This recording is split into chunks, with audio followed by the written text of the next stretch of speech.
ایک شخص نے مجھ سے رقم لی اور مجھے اعتبار دینے کے لیے اس نے کہا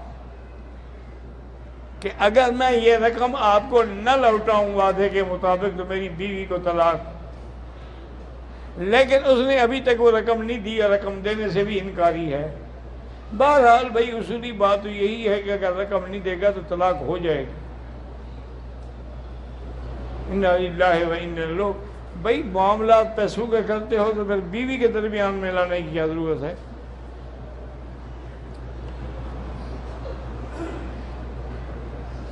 حیض کی حالت میں لڑکی قرآن کی تلاوت کر سکتی ہے؟ اگر مدرسے میں پڑھتی ہے تو کیا وہاں سنا سکتی ہے؟ بھئی امام ابو حنیفہ رحمۃ اللہ علیہ فرماتے ہیں کہ حیض کی حالت میں وہ زبانی کلامی یاد بھی نہیں پڑھ سکتی، سن سکتی ہے، لیکن باقی ائمہ کہتے ہیں کہ چونکہ بعض اوقات لڑکی کا حیض جو ہے وہ 8 دن 10 دن تک بھی ہوتا ہے، تو اس لیے پھر قرآن کے بھول جانے کا خطرہ ہے، اس حالت میں بھی وہ پڑھ سکتی ہے۔ ہمارا امام صاحب سخت خلاف، وہ کہتے ہیں کہ بھی قرآن کی تلاوت کے لیے پاک ہونا ضروری ہے۔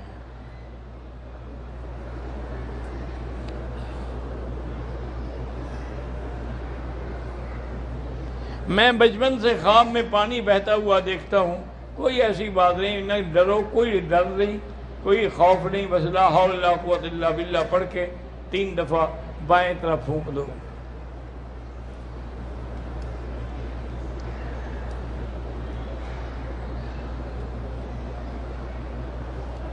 مقصد یہ ہے کہ ایک آدمی کے وضو کے بعد اگر ہوا خارج ہوئی، اس کو اگر پتہ ہے کہ واقعی خارج ہوئی ہے پھر تو وضو ٹوٹ گیا۔ اگر اس کو پتہ نہیں ہے اور نہ ہی کوئی آواز آئی ہے نہ ہی کوئی بدبو آئی ہے تو پھر وضو نہیں ٹوٹے گا۔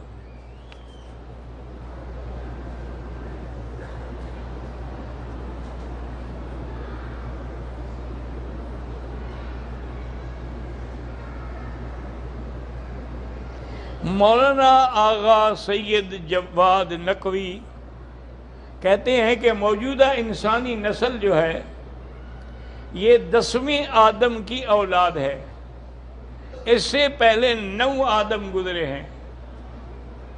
اس پر وہ قرآنی آیات بھی پیش کرتے ہیں اور نہج البلاغہ کا حوالہ بھی دیتے ہیں، پتہ نہیں کون سے قرآن کی آیات ہیں، اصل میں وہ بھی سچے ہیں نا جی، کیونکہ ان کا قرآن بھی تو 40 سپارے کا ہے نا، شاید یہ آیات ان 10 میں ہوں جو ان کے ہیں، ہمارے 30 میں تو نہیں ہیں۔ ہمارے 30 میں تو ایک آدم کا ذکر ہے کہ علم آدم الاسماء کلھا، اور اللہ نے فرشتوں کے بتایا تھا کہ اذا سبیتہ ونفخت فیہ من روحی فقعوا لہ ساجدین فسجد الملائکۃ کلھم اجمعون، یہاں تو ایک آدم کا ذکر ہے۔ اور معراج کی رات بھی حضور پاک کی ملاقات اسی ایک آدم سے ہوئی ہے، پتہ نہیں 9 آدم کیوں نہیں آئے، وہ شاید شیعہ ہوں گے، نہیں آئے ہوں گے۔ یہ آپ غلط کہتے ہیں علامہ صاحب۔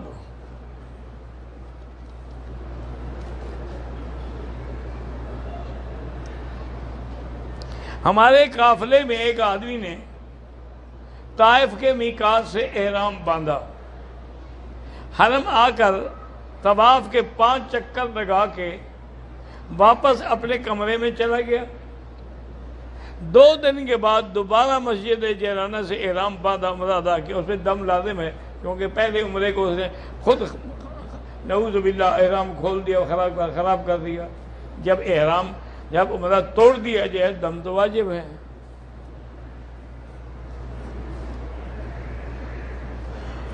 اللہ تبارک و تعالی سب کے رزق میں برکت عطا فرمائے۔ ویسے استغفار کی کثرت جو ہے نا جی، یہ رزق کے بڑھنے کا سبب ہے، جتنا ہو سکے استغفار پڑھو۔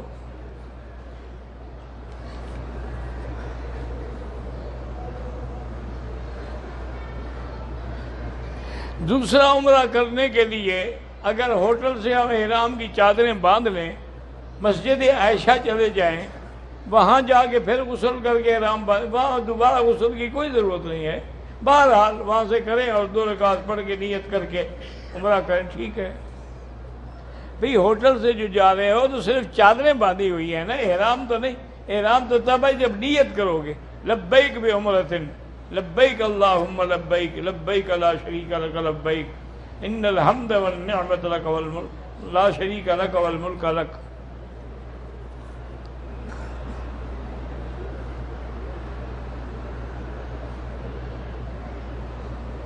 کئی ممالک میں 20% ٹیکس ہے، ہم پورا ٹیکس دیں، کیونکہ اسلام میں تو 2.5% ہے، اسلام میں 2.5% ٹیکس تو کوئی نہیں ہے، یہ تو زکوٰۃ ہے۔ 2.5% زکوٰۃ ہے کہ بڑے آدمیوں سے لو اور غریبوں کو دو، اور دوسرے ملکوں کے جو ٹیکس ہیں وہ تو پہلے غریبوں سے وصول ہوتے ہیں، بڑے آدمی تو دیتے ہی نہیں۔ بہرحال وہ ٹیکس الگ چیز ہے، زکوٰۃ الگ چیز ہے۔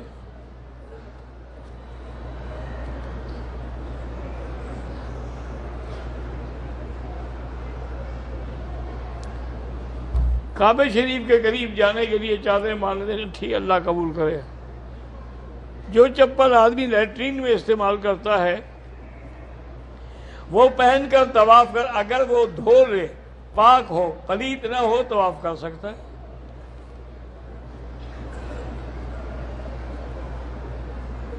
احرام باندھنے سے پہلے، غسل کے بعد بالوں کو ہاتھ مارنے سے بال گر جائیں کوئی دم نہیں۔ جب آپ نے ابھی احرام باندھا ہی نہیں، نیت ہی نہیں کی، تو بال سارے گر جائیں چاہے، کوئی دم نہیں۔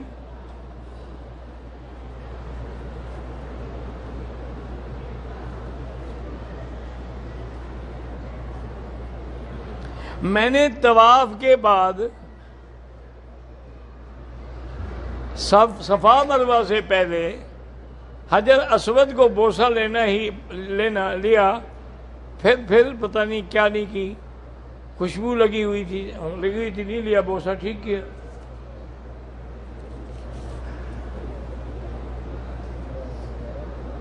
جو لوگ مکہ شریف میں 5 دن کے لیے ہیں، چاہے 1 دن کے لیے ہو، مسجد عائشہ سے عمرہ کر سکتے۔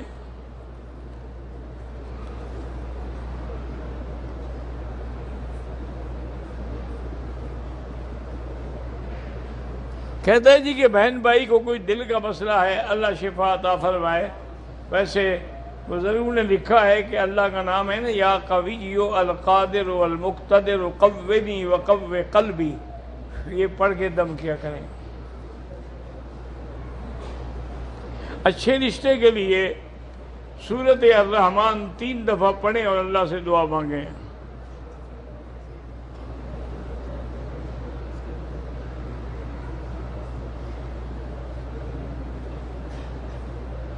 وتر کی نماز کی 3ری رکعت میں امام غلطی سے قنوت اس نے نہیں پڑھی، رکوع میں چلا گیا، کچھ مقتدی چلے گئے۔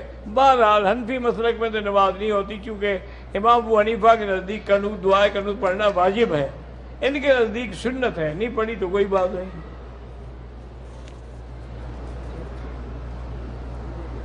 آب زمزم کو گرم کرنا منع ہے، بہرحال کوئی مسئلہ تو نہیں ہے۔ آپ زمزم پیتے ہیں تو آپ کو بھی تو دھوپ نہیں لگنی چاہیے نا، آپ کو بھی گرم نہیں ہونا چاہیے۔ ایسے مسئلے پتہ نہیں کہاں سے گھڑتے ہیں لوگ، جیسے علامہ صاحب نے گھڑا ہے کہ 10 آداب گزرے ہیں، ہم 10ویں میں ہیں، 9 پتہ نہیں کہاں کھو گئے۔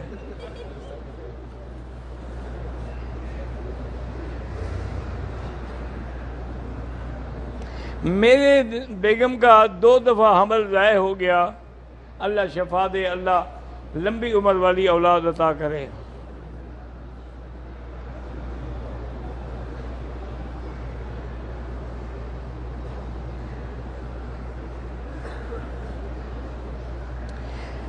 ہمارے محلے کی مسجد جو ہے گھر سے 400-500 فٹ دور ہے۔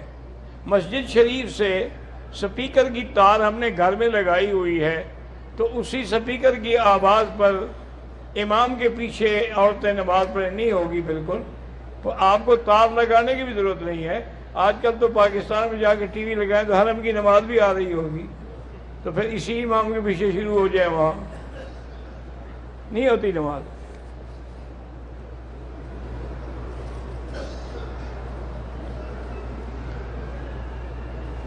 محمد اکرم بہاولپور سے ہیں، سلام کہتے ہیں، مہربانی اللہ آپ کو دین کے کام کی توفیق دے۔ میں نے عمرے میں طواف کے دوران بازو نکالنا یعنی استباح کرنا بھول گیا، کوئی دم نہیں۔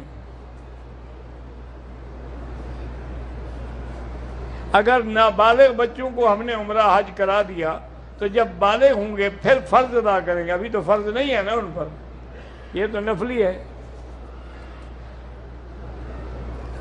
اللہ تبارک و تعالی اولاد نرینہ عطا فرمائے، اس کے لیے دعا قرآن میں ہے، رب لا تذرنی فردا وانت خیر الوارثین، یہ دعا مانگا کریں۔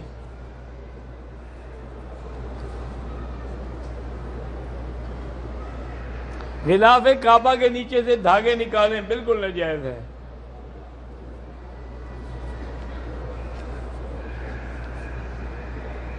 ایک بچی اس کی اولاد نہیں ہو رہی، پہلے تو علاج بھی کرائے اور اس کے بعد سورۃ یوسف پڑھ کے اللہ سے دعا مانگے۔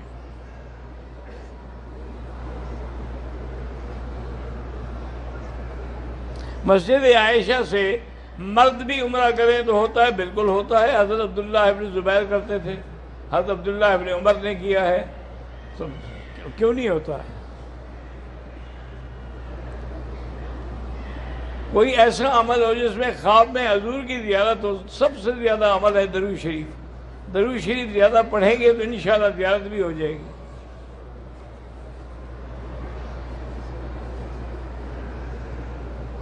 فیصل نذیر جو ہیں پاکستان سے دعا کے لیے کہتے ہیں، اللہ ان کی آرزوئیں پوری کرے۔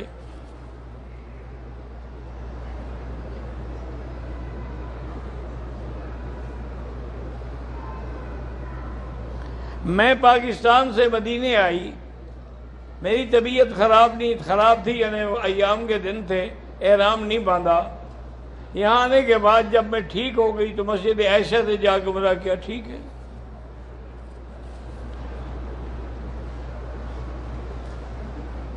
جو لوگ کسی کو قرآن پڑھواتے ہیں ایصال کے لیے، بھائی جو لوگ پیسے دے کے پڑھاتے ہیں یہ تو کاروبار ہے، کوئی ثواب نہیں ہے۔ پڑھنا پڑھانا ہے، خود پڑھو، دعا کرو اللہ سے۔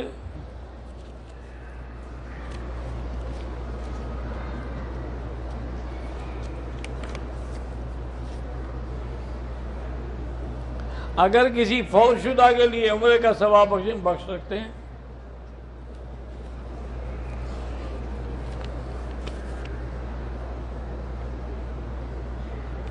بہرحال مسجد عائشہ میں بھی عصر کے بعد نماز 2 رکعت نہ پڑھیں، اسی طرح عین جب سر پہ سورج ہو پھر بھی نہ پڑھیں، اوقات مکروہ میں نہ پڑھیں، بغیر 2 رکعت پڑھے ہوئے لبیک پڑھ کے آ جائیں۔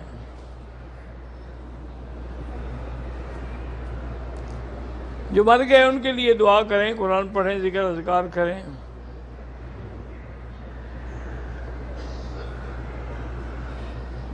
ایک آدمی نے پہلے حج نہیں کیا لیکن اب عمرے کے لیے آ گیا ہے تو اب اس پر حج فرض ہے؟ ہاں بالکل فرض ہے۔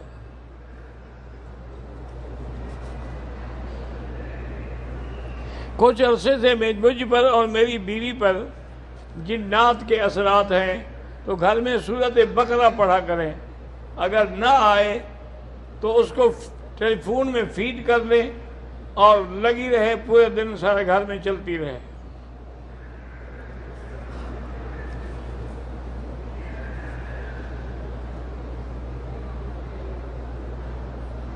بہرحال جمعہ سے پہلے 4 رکعت سنت پڑھیں، بالکل ٹھیک ہے، جیسے ظہر سے پہلے 4 رکعت سنت ہیں۔ باقی جو 12 رکعت ہیں وہ تو چاشت کی ہیں، اس کا ظہر سے کوئی تعلق نہیں۔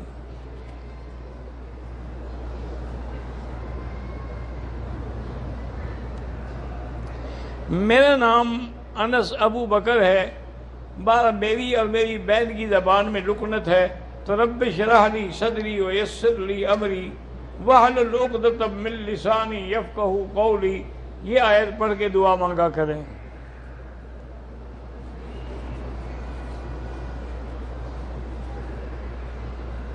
میرے پتہ نہیں بھتیجے پتہ نہیں بہن کو دو بچیوں کی پیدائش ہوئی الگ الگ، لیکن اللہ کے حکم سے دونوں نارمل نہیں تھے، اللہ نارمل نہیں تھے، چلے گئے تو اللہ کی مرضی، اگر ہیں تو اللہ زندہ رکھے۔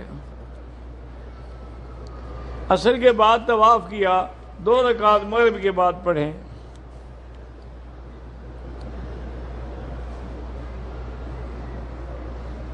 حرم میں جنازے کی نماز میں پہلی تکبیر کے بعد کافی ٹائم ہوتا ہے، تو کیا ہم ثنا اور سورۃ الفاتحہ، ہمارے ہاں حنفی مسلک میں جنازے میں سورۃ الفاتحہ پڑھی ہی نہیں جاتی، چونکہ امام ابو حنیفہ فرماتے ہیں کہ سورۃ الفاتحہ کا تعلق نماز سے ہے، جنازہ تو دعا ہے، کیونکہ اگر یہ نماز ہوتی تو پھر رکوع بھی ہوتا، سجدہ بھی ہوتا۔ میرے والدہ اور والد اللہ شفا عطا فرمائے، اگر دونوں نے عمرہ کیا ہے اور دونوں طواف صفا کر چکے ہیں تو ایک دوسرے کے سر پہ اس طرح پھیر سکتے ہیں، اگر ایک نے کیا ہے اور ایک نے ابھی نہیں کیا تو پھر دم پڑ جائے گی۔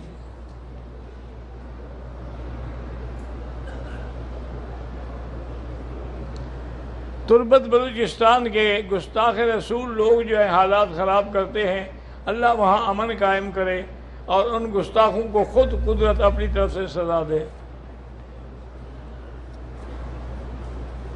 عورت عمرہ کرنے کے بعد اپنے بال خود کاٹ سکتی ہے، ہاں کاٹ سکتی ہے۔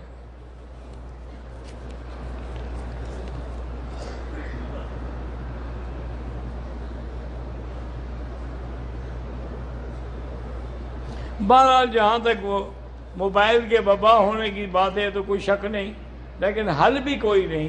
دعا کریں کہ اللہ اس کو صحیح استعمال کرنے کی توفیق دے، برائیوں سے بچائے۔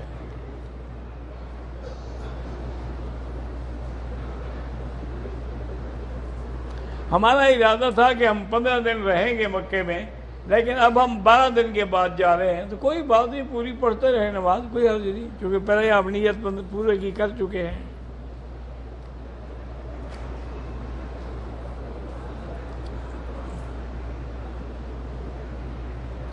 ہم پہلے مکہ آئے اور مدینے سے سیدھا ایئرپورٹ جائیں گے۔ کچھ لوگ کہہ رہے ہیں کہ تمہارا طریقہ غلط ہے، تم مدینہ میقات سے معلوم ہو گئے، بھئی جب تم سیدھا مکہ آئے تو کہیں سے احرام باندھا بھی ہے کہ نہیں باندھا، یہ تو وضاحت کرو نا۔ اگر احرام باندھ کے عمرہ کر لیا تو ٹھیک ہے۔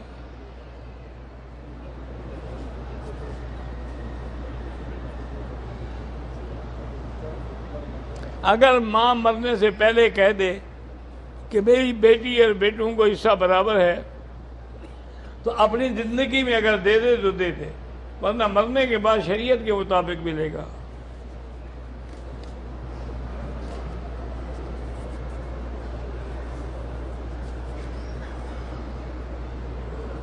نماز میں امام کے پیچھے حنفی ہے تو فاتحہ نہ پڑھے، شافعی ہے تو پڑھا کرے۔ نماز جنازہ میں بھی فاتحہ نہیں ہوتی ہے۔ جو لوگ فوت ہو گئے ہم ان کے لیے طواف کر کے دعا کریں، حق بالکل کریں۔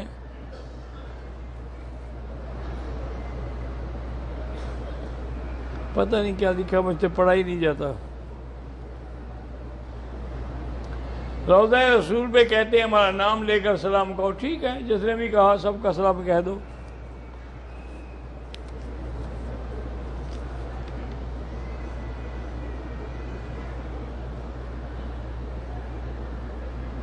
میری عمر 16 سال ہے، عمرہ کرتے وقت بے دھیانی میں انڈر ویئر پہن کے عمرہ کیا، دم پڑ گئی۔ 16 سال کوئی چھوٹا بچہ ہوتا ہے، بالغ جوان ہے۔ ہم پاکستان سے عمرے کے لیے آئے تھے، عمرہ کر لیا ہے، اب اگر ہم دوبارہ مسجد عائشہ سے عمرہ کرنا چاہیں کر سکتے ہیں۔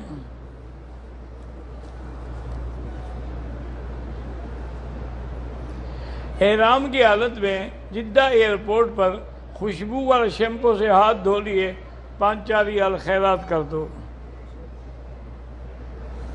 میری پھوپھی فوت ہو گئی، اللہ مغفرت فرمائے۔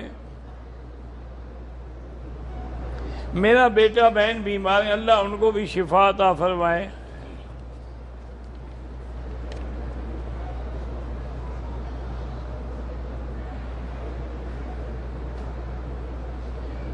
یہ تو بات یہ ہے جی کہ باقاعدہ حضرت ملا علی قاری رحمۃ اللہ علیہ نے اور اسی طرح اور بزرگوں نے بھی لکھا ہے کہ حضور کے جنازے میں فرشتے بھی اترے ہیں اور حضور کا جنازہ صحابہ نے بھی پڑھا ہے، اس میں تو کوئی شک نہیں کہ صحابہ نے پڑھا ہے، لیکن اصل جھگڑا یہ ہے کہ جنازہ اس طرح نہیں پڑھا گیا جیسے لوگوں کا پڑھا جاتا ہے کہ اللہم اغفر لحینا و میتنا، حضور کے کون سے گناہ تھے جو ہم بخشوا رہے ہیں؟ وہ تو صرف صحابہ جاتے تھے، 10 کھڑے ہوتے تھے، صلی اللہ علیہ یا محمد اللہم صلی علی محمد پڑھ کے باہر آ جاتے۔ وہ جنازہ اس لیے بعض لوگوں نے کہہ دیا کہ حضور کا جنازہ ہی نہیں پڑھا گیا۔ بھئی وہ جنازہ نہیں جیسے تمہارا جنازہ ہے۔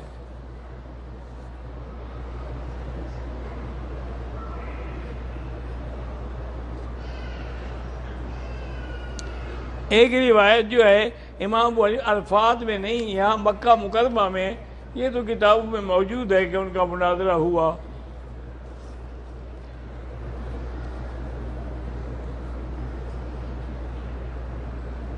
میرے والد صاحب عمرے کا احرام باندھ کے آئے، ان کو ہارٹ اٹیک ہو گیا، اب وہ ہسپتال میں، اللہ شفا عطا فرمائے۔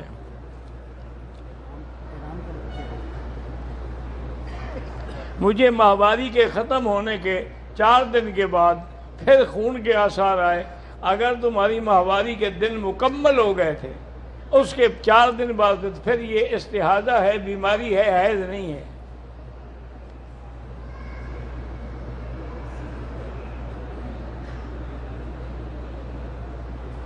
عمرہ مکمل کرنے کے بعد ہوٹل چلا گیا، احرام کھول دیا، کپڑے بدل کر کھانا لینے چلا گیا، بعد میں یاد آیا کہ بال نہیں کٹوائے۔ بہرحال اگر آپ نے کپڑے پہن لیے اور 2-4 گھنٹے گزر گئے تو پھر تو دم پڑ گئی۔ اگر 10-15 منٹ کی بات ہے تو کوئی حرج نہیں۔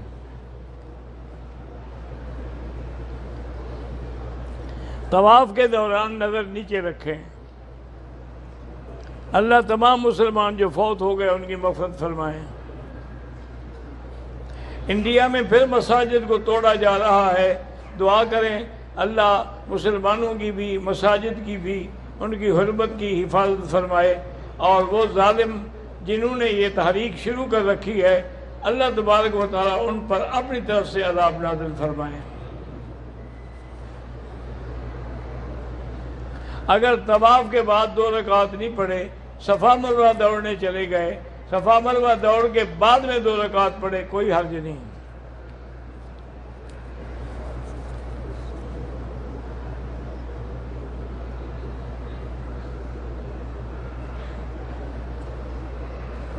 طواف زیارت تو حج کا الگ ہوتا ہے نا، وہ 10 تاریخ کو ہو گیا، طواف الوداع آپ جائیں گے تو کریں گے۔ قرضہ ختم ہو جائے، استغفار زیادہ پڑھیں۔ میرے بھائی کو ڈاکو لے گئے ہیں، اللہ آپ کی مدد کرے اور اللہ اس کی بھی حفاظت کرے۔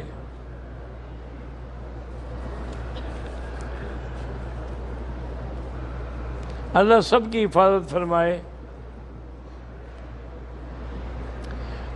اسکن الرجی کا بڑا علاج کرایا، کوئی فائدہ نہیں ہوا، زمزم پی کے دعا کریں۔ اللہ جن کی اولاد نہیں ان کو بھی اولاد عطا فرما۔ عصر کے بعد 2 رکعت نہ پڑھیں مقام ابراہیم پہ، بلکہ مغرب کے بعد پڑھیں۔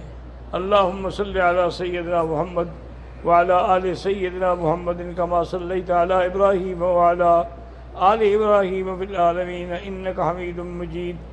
لا الہ الا اللہ الحلیم العظیم، لا الہ الا اللہ رب العرش الکریم۔ اللہم انا نسألک موجبات رحمتک وعزائم مغفرتک والسلامۃ عن کل اثم والغنیمۃ عن کل بر۔ اللہم لا تدع لنا ذنبا الا غفرتہ، ولا ہما الا فرجتہ، ولا عیبا الا سترتہ، ولا کربا الا نفستہ، ولا ضالا الا ہدیتہ، ولا فسادا الا اصلحتہ، ولا مریضا الا شافیتہ، ولا عدوا ظالما الا اہلکتہ، ولا حاجة من حوائج الدنیا والآخرہ الا قضیتها ویسرتها یا ارحم الراحمین یا اکرم الاکرمین۔ یا اللہ تمام آنے والوں کی حاضری منظور فرما، یا اللہ تمام کے حج عمرہ زیارت طواف منظور فرما، یا اللہ ہمیں تو مانگنا بھی نہیں آتا، بغیر مانگے عطا فرما۔ اللہم انا نسألک من الخیر کلہ عاجلہ وآجلہ ما علمنا منہ وما لم نعلم۔ اللہم انا نسألک من خیر ما سألک نبیک محمد صلی اللہ علیہ وسلم ونعوذ بک من شر ما استعاذک منہ نبیک محمد صلی اللہ علیہ وسلم صلی اللہ علیہ وسلم۔ ربنا تقبل منا انك انت السميع العليم وتب علينا انك انت التواب الرحيم۔ صلی اللہ تعالی علی خیر خلقہ سیدنا محمد وعلی آلہ وصحبہ اجمعین۔